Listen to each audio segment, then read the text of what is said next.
Always good to hear that music on this Wednesday afternoon, and that means it's time to get Helping Seniors of Brevard underway. I'm John Harper. Let me introduce, with my pleasure, the host of Helping Seniors of Brevard and the executive director as well, and it's none other than Kerry Fink. Good afternoon, Kerry.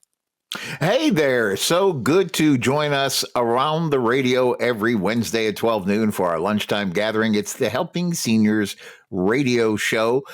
Best time of the week. And thank you for joining us right here on 90.3 FM WEJF. And also for those of you who tune in online at WEJF.net and those who find us as a podcast later, because we make sure every broadcast we do is not only available on our website, helpingseniors.brevard.org, but it's on our YouTube channel and it's on our Facebook page and every place you'll find a good podcast, from Apple iTunes to Spotify to iHeartRadio, you name it. We try to make sure that we're there because as Joe Steckler, who founded this organization literally almost 15 years ago, had in mind, he wanted us to make sure that we were able to get good information in the hands of seniors and their families that would help them on their aging journey. He called it making an aging plan, or he actually wanted us to get ahead of it by making an aging plan so that we could maybe have a good way of reacting, or not, I guess I would call it pre-acting,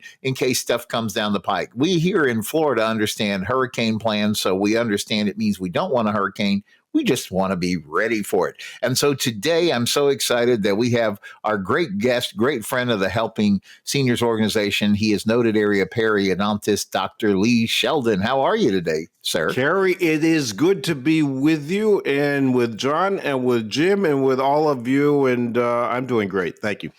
Well, good. Well, this is an exciting time in the world of helping seniors. And for those of you that may be new to this, both John Harper, who serves as the president of the organization, and Dr. Lee Sheldon, who is on our board, both of you gentlemen have been connected with Joe and the Helping Seniors work since the day the organization started. In fact, both of you actually have more background than even I do. I met Joe as he was getting this off the ground, but you guys were helping him build up Brevard Alzheimer's. And, you know, I always say this because I really mean this. Joe was very visionary because when he retired from the Navy in the mid-90s, he saw that there was a lot of work to be done for seniors to make things better here in Brevard County. And I think our goal with the Helping Seniors organization is to do everything we can to make Brevard County become known as a place that knows how to do right for our seniors. And when Joe was talking about this probably in the 90s, and I met him literally around 2010 or so, you know, it was interesting because the need for doing things for seniors has only grown, Dr. Sheldon. It hasn't gone down. Yeah, that's because when I met Joe, I was not a senior, and now I am, and that's just an example as to what's going on here in Brevard County. It's correct. So many people are moving here, and there's so many people who, I mean, you know, if John Harper is on with us, and John started WMEL when he was a young tyke, and now here he is in mode. I mean, all of us are here, and we don't want to necessarily have to take advantage of services that may be free or provided. Some of us have to, but we also want to be able to provide a clearinghouse and a way for people to understand where a good place is and where a good place might not be. And that's part of what Joe did. Yes, we provide services. Yes, we have people who are great at answering the phone. We can give you a good idea as to what is available in Brevard County with Karen and with Nancy answering questions for you. And yes, there are some free services available, but as importantly, for those of us who have particularly just gotten here and we don't know our way around Brevard County yet, and we're looking at where's a reliable place to go, who should I use for this? Joe made it his business to make sure there were sponsors. We need sponsors for Helping Seniors of Brevard, of course, in order to be able to do the work that we're doing. But as importantly, he would vet the sponsors. He would make sure that the sponsors that that would be part of the program were people that he knew and people that he would go to and people that he could rely on and people that he could trust, and that meant that you could trust them as well. So when we first started this thing, it was a few of us meeting upstairs in my office. Yep. And at that time, Joe was able to climb the stairs pretty well. It was a little bit of a struggle. Those of you who knew Joe know that he had some leg problems, some back problems, which prevented him from having the mobility that he might want. But at the beginning, we were going up to the second floor in my office, and we were meeting. And his whole purpose was get a network together in order to be able to help people find services they knew and they could rely on. But that was the part of it. The whole thing, and that's what Kerry alluded to, was that all of us should have a plan. You know, when a person comes into my office, I want a plan. I want to be able to talk to you about 5 years, 10 years from now.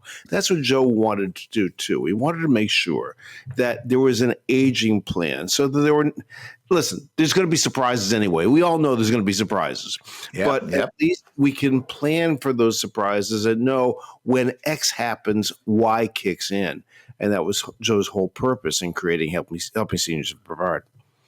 You know, as you were saying that, I think that's so important because experience matters. First of all, like you were talking about, so many people are just flat living longer that we just have seniors. We have more people turning 65. We have more people turning 105. It just happens. People are living longer. But then the other thing is so many people are now calling Florida home, and they need to figure out where good resources and good help and trustworthy resources are. And that has always been a hallmark that Joe has tried to have us hold our standard to. And although we lost both Joe, they had gone up to Maryland to be with family, and we lost Joe at the end of January. And then sadly, we got the news that we lost Joe's wife, who was really kind of like they say, you know, behind every great man is a great woman. And we often call her Saint Terry, but Terry Steckler, we lost her last week as well. And so they're going to do a very big mass memorial, actually now honoring the both of them.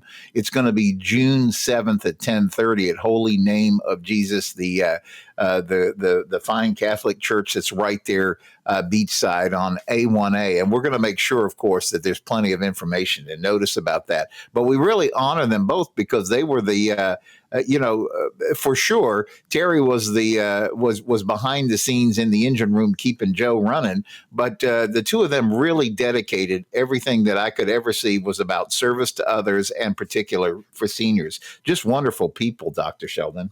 Yeah, they were. And Terry was there. And Terry was a pusher in her own right.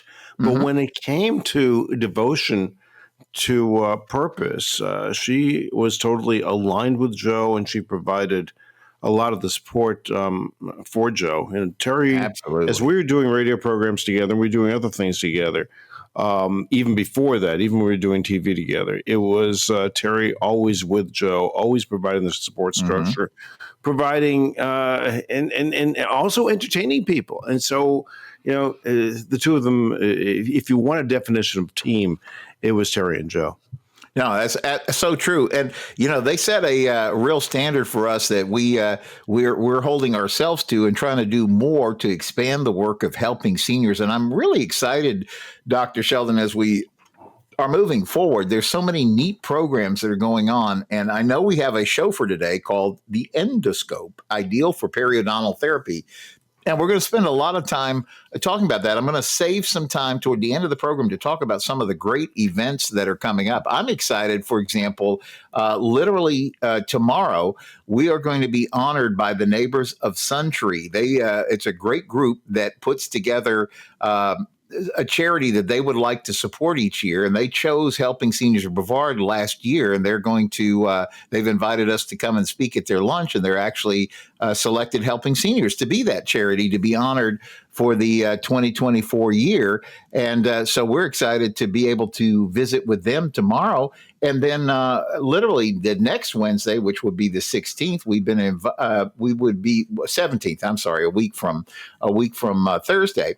We're invited to speak at the Florida Assisted Living Association chapter here to share some of the work that we do as helping seniors. And what it signifies to me is people are recognizing the work that Joe established and how important it is that we do these things that are honoring seniors and making seniordom, if that's a word, better for everybody here in Brevard County. Dr. Sheldon. It takes a while for things to catch on. It does. Yeah. You wanted to start it. You wanted it to happen right away. And by the way, that's the program we're going to talk about today, because the thing that we're going to talk about is something that isn't well known. And I'm trying to get her to catch on, but that's after 25 years. But yeah, I mean, it takes a while for us to get the legs that we need in order to be able to be known by the community as the reliable organization that provides services for seniors. And the things that are going on right now, the two events that are going on tomorrow and the following Wednesday, are events that we wanted to be a part of right from the beginning. But, Sure. It was the beginning. We're no longer the beginning. We are now seasoned veterans, and people understand that, in fact, we're here. We're not going anywhere. Right. And we're just expanding and getting better and better and better. No, it's good. And it's exciting because the need keeps growing. And we always tell people we've operated the Senior Information Helpline for close to 15 years now, 4,000 plus calls last year. And that people say, "What? I'm a senior. How do you help me?" And I said, that's what we're here to do. We're here to do anything we can to make the journey a little bit easier, smoother, and as to whatever extent we can, as enjoyable as possible. So with that, I really want to talk, because Dr. Sheldon, when I met you all those years ago through Joe, I remember you were talking about the periodontal endoscope, and I had never heard of such a thing in those days. And you explained that it really makes so much difference, because I know I probably sound like a broken record when I bring this up, but as kids, when we were growing up, we were always told it was about cavities. You got to brush your teeth. You got to use the right toothpaste, because then you're not going to have cavities and you're going to get a good report when you go to the dentist. And then as we go along and live life a little bit and drink too many sodas and probably don't take care of things the way we should, we start to realize that the cavities aren't so much the problem, right? It's what's actually going on below the gum line. Am I saying that right? You are saying that correctly. That doesn't mean cavities aren't important. They are, and if you're eating too much sugar, you are likely to get cavities. And as we get older, the cavities that we get are more and more difficult to treat. So, listen, in most diseases, including dental disease and including periodontal disease, which is what Kerry is alluding to and which we're going to talk about today, prevention is so much more important than treatment. It just is. I mean, yes, we can fix things, but even when we fix things, whether it's cavities or periodontal disease, unless the patient is doing his or her part, the likelihood of that disease recurring is fairly strong. That doesn't mean that we can't treat. It doesn't mean that we can't work with minor imperfections on your part, but and there's supervision, whether it's supervision with heart disease or whether it's periodontal disease. They're both chronic degenerative diseases. They're just in different parts of the body. And what we find is that those parts of the body become more and more well associated, because some of the bacteria that we find within the mouth are also pathogenic bacteria, meaning causing disease bacteria, that are found in the heart. And so when I first graduated from school, it was exactly what you talked about, Kerry. It was 42% of the people in the United States over the age of 30 have periodontal disease. It's by far the most prevalent chronic degenerative disease that we have in any place in the body. And now, as we're seeing that, what do we do about it to save your teeth? And we're still working on saving your teeth. But, the bacteria is smarter than that. It isn't just going to stay on the root surface of your teeth. It isn't just going to be in the gum tissue. Once it's there, it finds its way to other parts of the body. And so whether we're talking about Alzheimer's, or whether we're talking about heart disease, or we're talking about some forms of cancer, and diabetes, and just a host of other diseases, the infections that we introduce into our body through our mouths are just introduced through our mouths, and those diseases tend to circulate elsewhere in the body as well. So while we're there to save teeth, that's our primary goal. Understand that there is that secondary goal in mind, and that is to get you as healthy as you possibly can. And part of that is the way you eat. Part of that is the way you take care of yourself. Part of that is exercise. There was even a study showing that exercise improves periodontal disease. So understand that everything is associated with everything else, and there's some causative factors that one thing can cause something else, or at least be a partial cause of something else. And the whole goal is to get you as healthy as possible. You know, I remember you talking so extensively about the fact that when we're talking about, overall mouth health, you and I have done radio shows. We talked about studies that you've been involved with overseeing where you were relating. We did a whole show on it. I remember about some studies that were done overseas showing the relationship between mouth disease and heart disease and things like that. And you've often talked about the importance of recognizing that as the mouth goes, so does the rest of the body. I wanted to ask you, though, because I think one of the most unusual things that I learned shortly after I met you was the importance of gum health. Because, again, everything up to then had been, you got to go get your teeth cleaned, right? That's the normal recommendation. Go get your teeth cleaned, 2 times a year or whatever. And they never talked to us about the need to get below the gum line. And you, as a periodontist, obviously that's what your expertise and your whole specialty is. But you would normally just do what they call scaling and root planing. This is, by the way, folks, I'm not an expert. When I use words like that, I have the privilege of having a preview of the article that's being published in Senior Scene magazine coming out in the May edition. So you are getting to hear this actually a little bit before it hits, 12,000 copies that go all throughout the county. But scaling and root planing, that's what you do. Am I saying that right? When you go below the gum line to try to make sure the roots are healthy? Is that right? It is. So let's give an introduction to that. Bacteria will accumulate on the teeth around the gum line. We brush it away. You don't need scaling or root planing, but let's assume it stays there for a long period of time. The gum tissue is attached to the tooth, but with bacteria or plaque under the gum tissue, that attachment between the gum and the tooth will let go. And it gives the bacteria an opportunity to then go deeper below the gum line. And when it goes deeper below the gum line, then it approaches the bone and the bone support for the tooth. And the bone says, I don't want to be anywhere near that bacteria. And so the bone starts to melt away there as well. That's what creates the pocket that you maybe discovered when you go to the dentist. Well, the bacteria will stay on the root surface for an extended period of time. The body's trying to fight that bacteria. So what it does is to calcify that bacteria. It puts calcium into that bacteria, and now that attaches firmly to the root surface. Well, that root surface and that bacteria and that hardened bacteria, that calcified bacteria, has little finger-like projections which dig into the root surface and just stay there. That bacteria becomes hardened into something called calculus. And the calculus doesn't just embed itself into the root surface, but it has a spider web appearance, and that spider web appearance attracts more and more bacteria within it.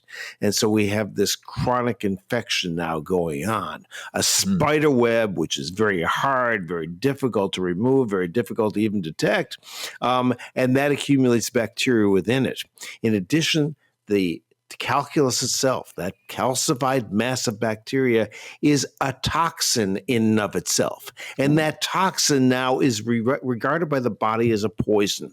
And the only way the body can get rid of the poison is to get rid of the tooth. And so more and more bone support is melted away from the tooth until the tooth gets loose and comes out. The whole goal of periodontal disease treatment is to get rid of that spiderweb calcified projection called calculus and get that root surface clean again. And if we get the root surface clean again, the tooth can be saved. The earlier we get to it, the less damage has been done to the tooth, the better that opportunity of our saving the tooth. Wow. And that's why, and because I remember early on you sharing about this endoscope. In fact, I remember being involved with some TV filming where you were actually showing how this tool would help go below the gum line. And I guess that opened up a whole new level of being able to treat this. Am I saying that well? It is, because routinely when I graduated from school, which is a long time ago already, but it's still treated very much the same way as I'm about to describe. We needed to get access to the calculus. We needed to see the calculus. And so in order to see the calculus, we do some gum surgery, peel the gum back away from the tooth, which I know sounds horrible. It really isn't, but it sounds horrible. So we could see the bacteria, that hardened calculus on the root surface. And so, yes, I would see the patient and make an incision of the gum line in order to peel the gum line back in order to be able to get to that bacteria, that hardened bacteria, and get it out. Now, there are other procedures that we do while we're in there. There's a lot of things that we can do to regenerate lost bone and things like that. But the basics are to get rid of that hardened bacteria, because with that bacteria present, we're not going to get healing. With that bacteria gone, we will get healing. And the difficulty is getting to that bacteria. Most people don't want to have gum surgery. And by the way, even if they do have gum surgery, if we're doing gum surgery, it's difficult to see down into the pocket and clean that bacteria out. So instead, some enterprising people, Roger Stambaugh being one of them, decided to create a camera, a tiny endoscope that would go between the gum tissue and the tooth, and have that endoscope introduced down below the gum line, so the hygienist can look at any part of the tooth at any depth and look in a screen that's attached to that camera, a computer screen, and be able to see that bacteria. And once they see that bacteria, get that calculus, then there's the opportunity to get it out. The discovery was very simple. Number one, I said, I don't want to do as much gum surgery. I love doing surgery, Kerry. You didn't see me in my big surgery days. In my big surgery days, I love to do reconstruction. I even did a graft from the leg into the mouth, sinus lifts and major frameworks that we put into the jawbone in order to be able to support dental implants. We've talked about dental implants and my love for dental implants. But when it comes to a chronic disease, I wanted to do everything I could to not do surgery. So when the endoscope came out, I said, gee, a camera that goes in the same place and it's about the same size as that periodontal probe where the dentist is going in and measuring the pockets of 5 or 7 millimeters. We can put a camera in there and allow our hygienist to be able to see the root surface. I want to get in on that. And I got in on that in the year 2000. And that began the discovery that showed that, wow, we don't need me anymore for treatment of chronic periodontal disease. We need the technology and a really, really, really talented hygienist. And the need for me, at least for treatment of periodontal disease, was reduced considerably. You know, I was really amazed, because when you see those pictures, you can kind of get a sense, like normally, you know, your dental provider, whether it be the hygienist or the dentist themselves, they're talking to you, trying to explain, you know, we got to get this out of this part. But when you can actually see it, it's kind of like the picture is worth 1,000 words kind of moment. But I guess not only for as a patient to get a grip on it and kind of understand what's going on, but for you as a medical professional to know exactly where you need to go and move, that's got to make all the difference in the world. It's true, and I take no credit for it because I've never used the endoscope except when I first bought it just to try it. It was Rebecca Caudill, who was my hygienist for the bulk of my career. Rebecca took it on, and you know, when technology first comes out, it's not as good as the technology that's available several years later. And so we had sure. the first scope that was developed. She placed the camera below the gum line. It wasn't. It was a picture of shadows. It wasn't a picture of the root surface. And Rebecca was able to determine what shadow met what. And it was interesting because Rebecca would go in there and she'd make all sorts of discoveries. Number one, we're placing the camera in a place that you could never see visually. Number two, she could place the camera deeper below the gum line and make that discovery, saying, oh my goodness, I've been trying to scale and root plane patients. I never saw that. I never got that out. So with Rebecca, and for many people, it's that guilt trip. What occurred? And I understand that we're going to continue this after the break. Is that correct? You said that so correct. We're doing the mid-show break. We'll be back with more of this conversation about the periodontal endoscope with Dr. Lee Sheldon. Stay with us. And you're listening to Helping Seniors of Brevard on this Wednesday afternoon. I'm John Harper. Let's get back to more of the program right now. Kerry Fink is your host and the Executive Director of Helping Seniors of Brevard. Kerry? Hey, thanks, John Harper. Again, it's always great to ride along Wednesday lunchtime hours with you when we get to do our every Wednesday Helping Seniors of Brevard radio program right here on 90.3 FM, WEJF, and online at WEJF.net. And again, thank you if you're catching this as a podcast. We've been in the middle of a rollicking conversation, if that's such a word to use, with Dr. Lee Sheldon, who's noted area periodontist, great friend of Helping Seniors. He's been with the Helping Seniors group actually since the very day that Joe Steckler founded it. We're having a conversation about periodontal endoscopy. Is that how you say that word, endoscopy? Oh, Kerry, that's so good. Wow. Wow, I'm learning. Well, so just if somebody didn't get a chance to hear the first part of the show, this is Kerry's layperson interpretation of this, and Dr. Sheldon, fill in wherever I get it wrong. But this is a tool that helps you see below the gum line so that you can really improve the quality of patient outcomes. Is that a way to say it? You've got that correct. And so let's assume, and we've heard the term scaling and root planing. So what does scaling and root planing mean? It means we take an instrument and we go below the gum line to clean out the hardened calculus that is filled with bacteria and is toxic, and we get that stuff out. That's the purpose of scaling and root planing. The key and the rub on this one, Kerry, is that experiments have been done to show that a hygienist can only predictably go 4 millimeters below the gum line and clean that root surface thoroughly. Beyond that, and they've done this on extracted teeth where they gave the hygienist the opportunity of cleaning teeth that they knew were going to be extracted anyway. And then they extracted the teeth and they looked at the teeth afterwards.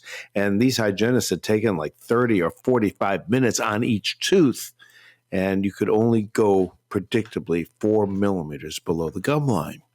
And so what happens if you have a 5 millimeter, a 6 millimeter, a 7 millimeter, or an 8 millimeter pocket, meaning you've lost that amount of support below the gum line, and that means that calculus is on that root surface. It means you can try to clean it, but you can only be effective at 4 millimeters. So that means there's still bacteria left on the root surface below that 4 millimeter mark.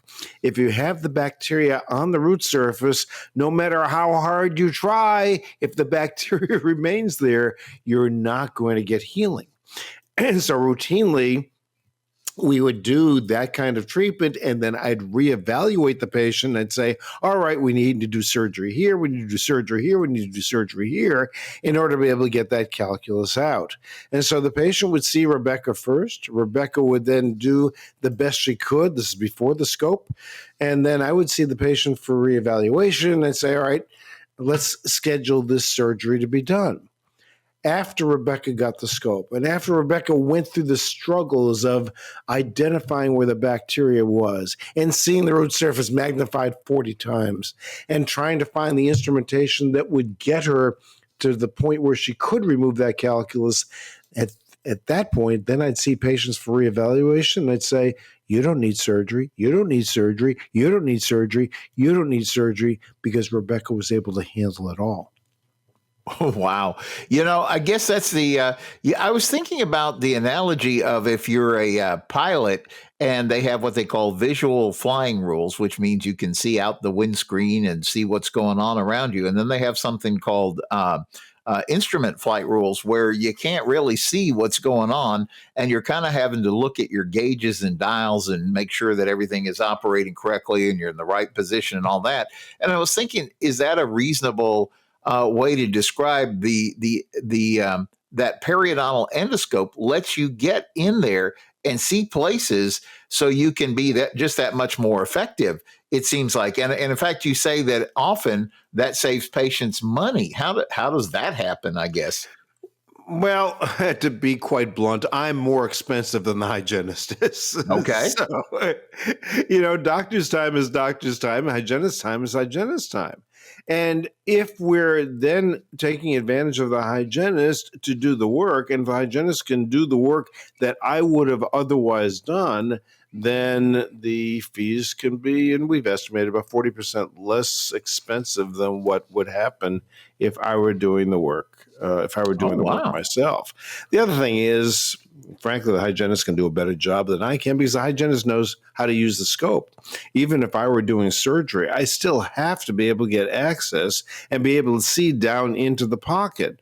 Well, if I'm trying to do it with a mirror and trying to look in using the light and all that kind of stuff versus putting a camera directly where the calculus is, the camera will work every single time. It will win every single time.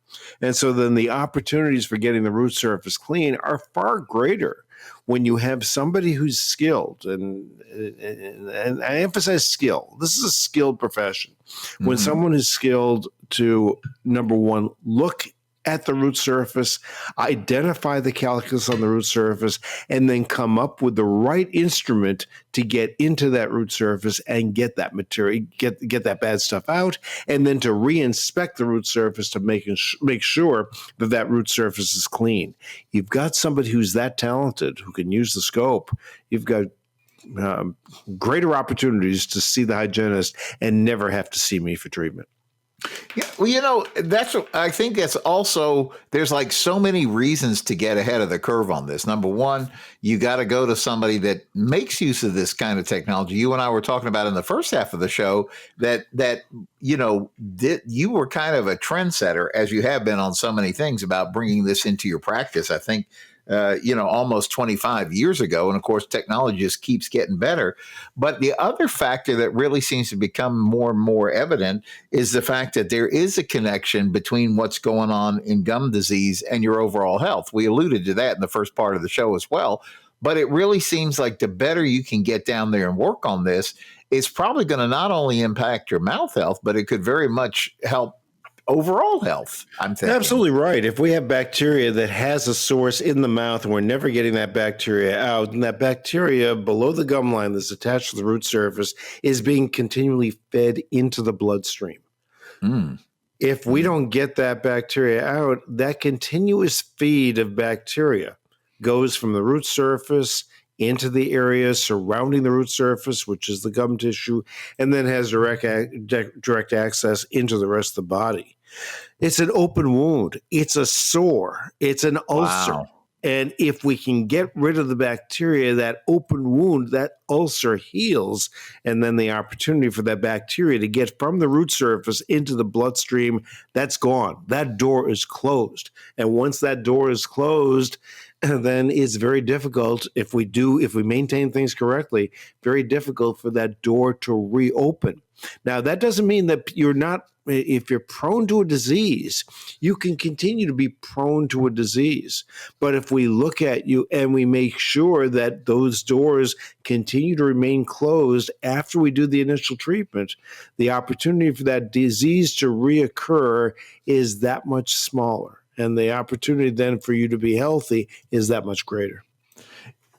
Really, then, when you start to add this up, when you go for this, it's a question that I would ask is how come this isn't more prevalent at more often? I mean, I remember the first time I ran into the concept of an endoscope was in your office and learning about it, thinking, well, that's kind of cool. It's a TV that looks below your gum line. But do you see this becoming more mainstream as we go down the road, or, the technology just keeps getting better? It would seem like crazy not to take advantage of it. I do see it happening. I wish it would happen quicker. I'll be speaking in Phoenix in a couple of weeks to talk with hygienists there at the Western Society of Periodontology meeting. Once a hygienist sees this, and hygienists don't see this in school, they don't get training in the endoscope in school. And so it's still in the catching on phase. But we have a new company that just started about 3 years ago that's improved on the technology that we have over what was there previously. And it looks like this company, which, by the way, is run by a periodontist who has been using the scope in his own practice with his hygienist for well over 10 years.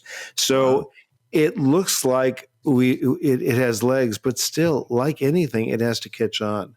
When the early scopes came out, remember I talked about how when Rebecca was placing the scope below the gum line, she was seeing shadows. That was a turnoff for many of the people who bought the initial scope. It was too difficult to use, and they weren't getting the results. I emphasize the scope when we're talking about endoscopy. I've got to emphasize Rebecca, and I've got to emphasize now Morgan and Jessica, because it's their talent. It's their willingness to discover. And by the way, it's the doctor's willingness to give them the time to do the work that they need to do in order to be able to get this calculus out that makes all the difference. So there were frustrations in the early scopes. And when you have frustrations because it was difficult to see, and they may not have had a Rebecca like I did, then they kind of gave up on it. And they went to other technologies and they did other things. I think now that the playing field is leveled a bit with much better visualization of the root surface, you still have to find that dedicated hygienist, and you still have to be a doctor who's willing to let the hygienist train and do that work. Then I think the opportunities are really great to make chronic periodontal disease treatment almost exclusively a non-surgical event. As you're going through this, because I remember how foundational it was for Tammy and I to get this level of understanding. And I know you do a lot of programs where you do a lot of education, but you also have a program that's kind of near and dear to us as a 501c3 charity. I always tell people and I remember Joe saying this, and this was almost his last in our last conversation. He's like, Kerry, raising money for a nonprofit is difficult. You got to really stay on it all the time. And so we do the best we can, Dr. Sheldon. We do the car raffle. We work with the cruises. We do all kinds of things to keep the organization rolling along. But one of the things that we really love is when everything combines together for the good of the people that are supporting the organization. And you have a program that does that called Solid Bite Gives Back. And it's been something you've done for years, not just with our charity. You've helped a lot of folks. You've raised a lot of money in this community for charities. But I was thinking as you were talking about how you always strive to be like the best of the best and on the cutting edge of research and tools. You've explained before that one of the frustrations you had and what led to the program is you wanted people to really get a full sense of what's going on in their mouth when they come to see you, but also you as the medical professional get a full sense of what's going on so you can guide the patient with the best possible direction, outcome, and all of that. Can you talk about that program for a moment? Yeah, it's true. For me to be able to do the diagnosis that I need to do, I need a CT scan, I need full mouth x-rays, and I need time with you. Mm-hmm. And by doing that, we're not just looking at, well, here's the individual problem. I'm there to assess your entire mouth. Now, that sounds scary for some people. Assess your entire mouth? Well, I've only got this problem. And the answer is, if you only have that problem, then you're right. But I want to assess your entire mouth to make sure that that's the only problem you have. And I also want to make sure that your money is spent correctly, because dentistry costs money. And so we've got to talk about predictability. The last thing I want to do is recommend something and then find out, well, there are a lot of other things going on that maybe have a higher priority long term, and maybe that expensive treatment on that individual tooth may not be the best thing for you. Well, the only way I can do that is to look at the entire mouth and be able to assess a priority list. What's more important? What's more important to you? Part of that is the interview that occurs between our staff and you, and part of that has to do with my assessment as to what's going on, and part of it has to do with the technology and the diagnostic work. Well, the diagnostic work ordinarily is expensive, and I said, nah. I let's just get people in and charge them $50, which then they can write a check to Helping Seniors of Brevard, and I'll look at everything and be able to have all the tools that I want. The last thing I want to do is say, well, come in for this price. Oh, I only need x-rays. That's going to cost a little bit. Now I need a CT scan. That's going to cost more. I don't want to do that. Give me all the tools that I need and charge $50, write the check, or we can do it on charge now to Helping Seniors of Brevard. That money goes to Helping Seniors of Brevard.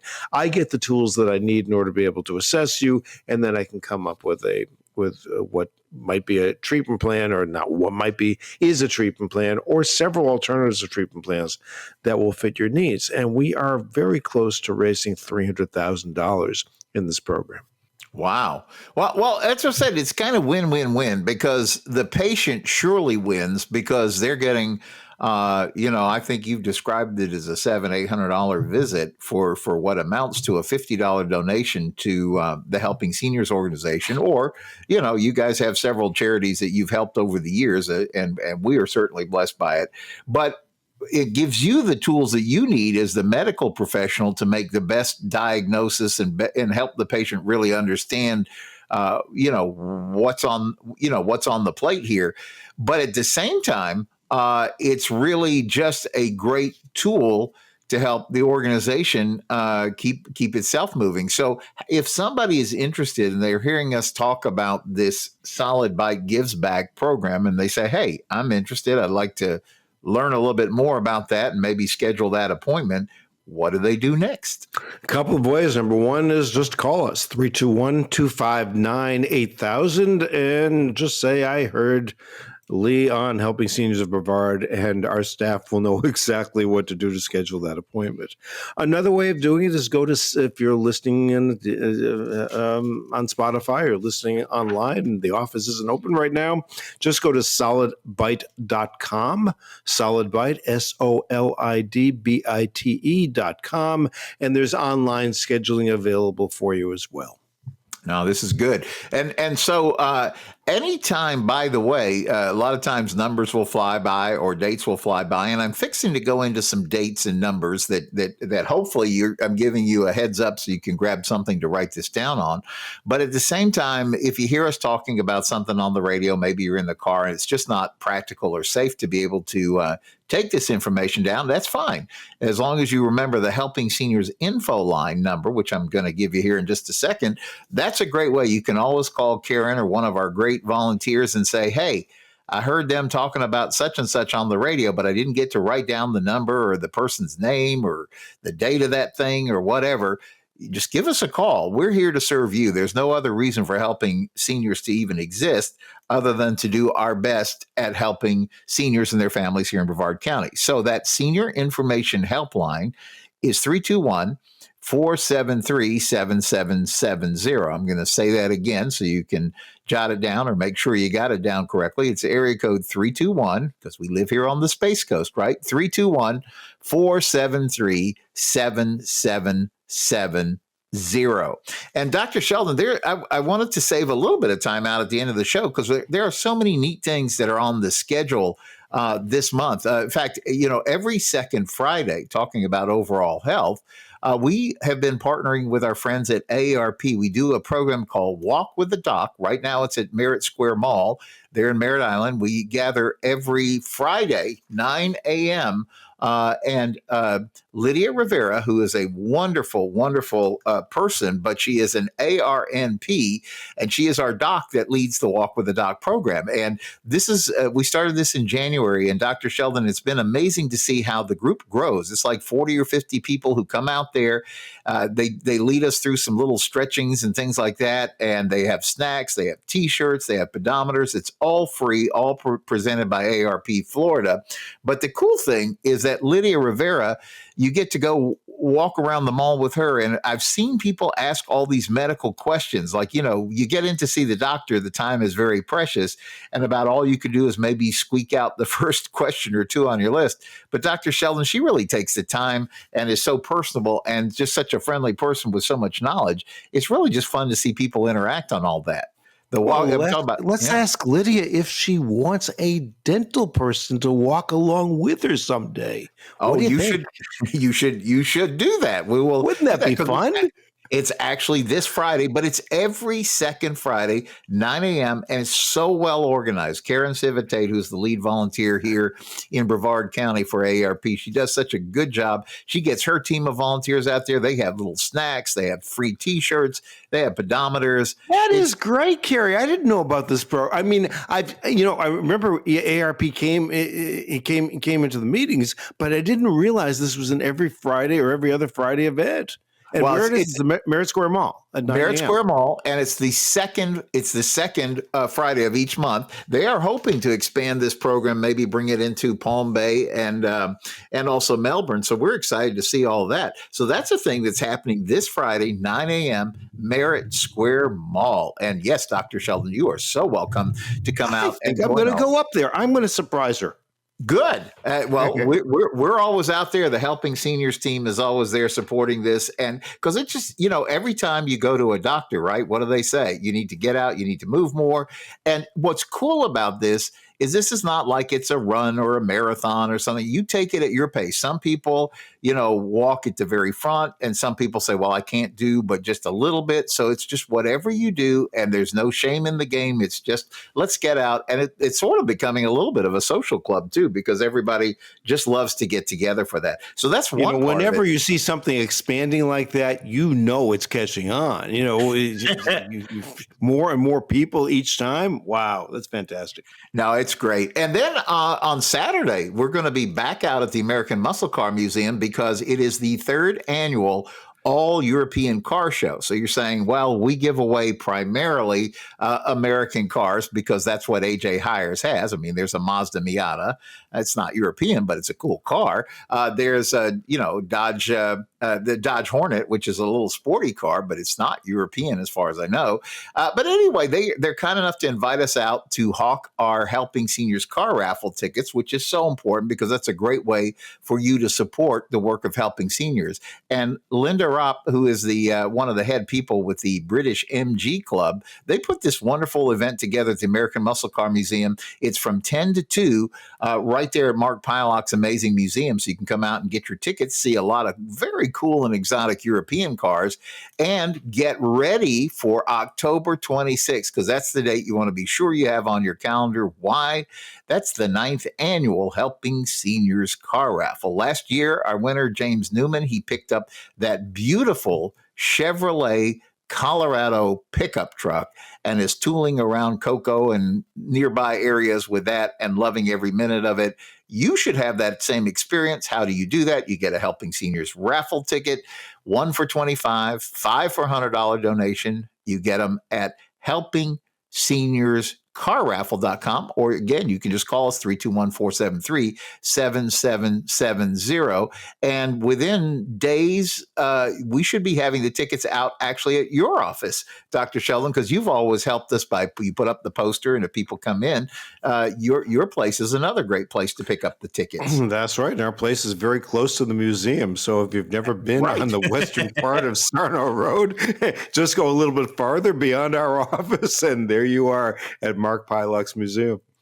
No, it's great. And then the other date that I always want to ask you to keep on your calendar is the fourth Thursday of each month, because we gather at Joe's, we call it Joe's Senior Resource Center after our beloved founder, Joe Steckler, who got the whole thing rolling. But we try to make the fourth Thursday, we call it Senior Education Morning. And we do two things. At 10 a.m., we have a program called the Knowledge College for Aging. It's just designed, it's a fancy name, but it's really just a fun little workshop every morning. But it is designed to help you advance things on your aging plan, or as we often call it, getting your ducks in a row. And then the second part of it, at 11, we do a program called the Helping Seniors Wellness Series, because that is block number one in your aging plan. You got to work on the things of wellness. And that's why Dr. Sheldon and I have been talking about, or he's really been educating us, is probably the right way to say it, about the value of mouth health and how that periodontal endoscopy is a neat way to make sure that things are going right in the mouth, so things are hopefully going right in the body as we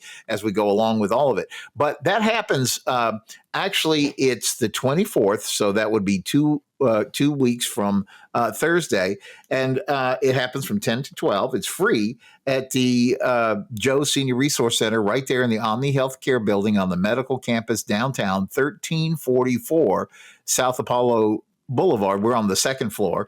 The speakers we have are really kind of cool, Dr. Sheldon. This month, Dr. Rosemary Laird, who is an expert gerontologist, and she is a leader of research at ClinCloud Clinical Trials. She's going to bring us some good information on that. And then Gabrielle Rosario of Family Home Care of Central Florida is going to share with us on technology and home care. Great events for us on the 24th of April. That's the time we have for Helping Seniors Radio. Thanks, Dr. Sheldon. We'll see you back here next Wednesday.